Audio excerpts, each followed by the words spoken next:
Folks, welcome to another episode. How many times in your life have you cried out and said, "It's not fair"? Now, I say this on a daily basis. Sometimes I'm right, and sometimes I'm just expressing my frustration.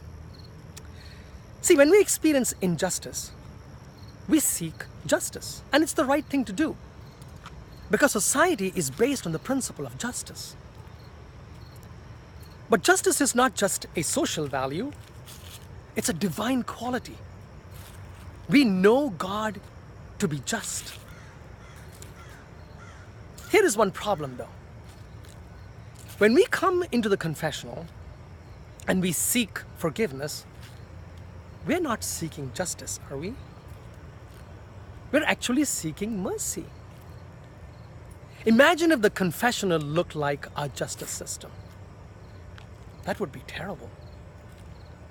We know God to be just and merciful, unlike the justice system, which is simply just. So here's the whole question that Christians often face. Where do justice and mercy meet?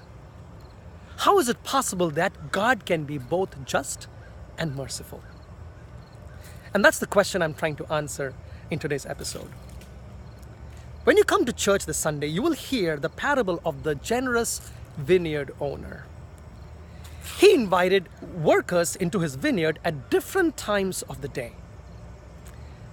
At the end of the day, he paid all these workers, those who came in the morning and those who came towards the end, the same amount. Do you think that was just?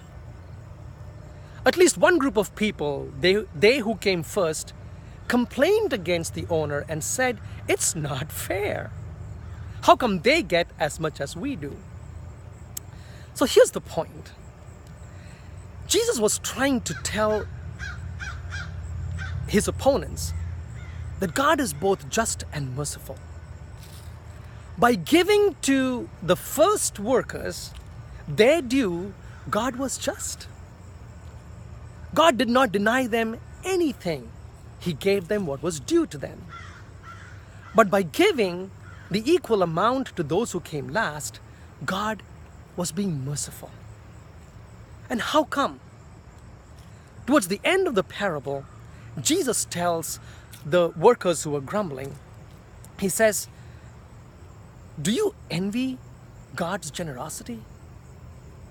See, and that word generosity, that is the key to understanding where justice and mercy meet. See, God is generous. And God's generosity is seen in the fact that he was just towards those he promised the wages, and he was merciful towards those who came later. Now, why is this parable important? You see, Jesus was associating himself with the unreputable people of his time. And he never denied it. He said, "I came to call the sinners and not the righteous." But the righteous people in society were beginning to complain that Jesus was hanging out with the wrong crowd. And Jesus then tells this parable to let them know that, listen, by God's generosity towards the sinners, the righteous were not losing anything. There's no need for them to begrudge God's generosity. But God was also accessible for the sinners and the weak because God is merciful. Folks, how many times in our life we do not think about the generosity of God?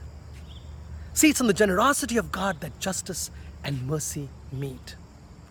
God does not deny anybody anything. But the one thing we must understand is that God is accessible to the sinner and the saint. God is both generous and God is also merciful.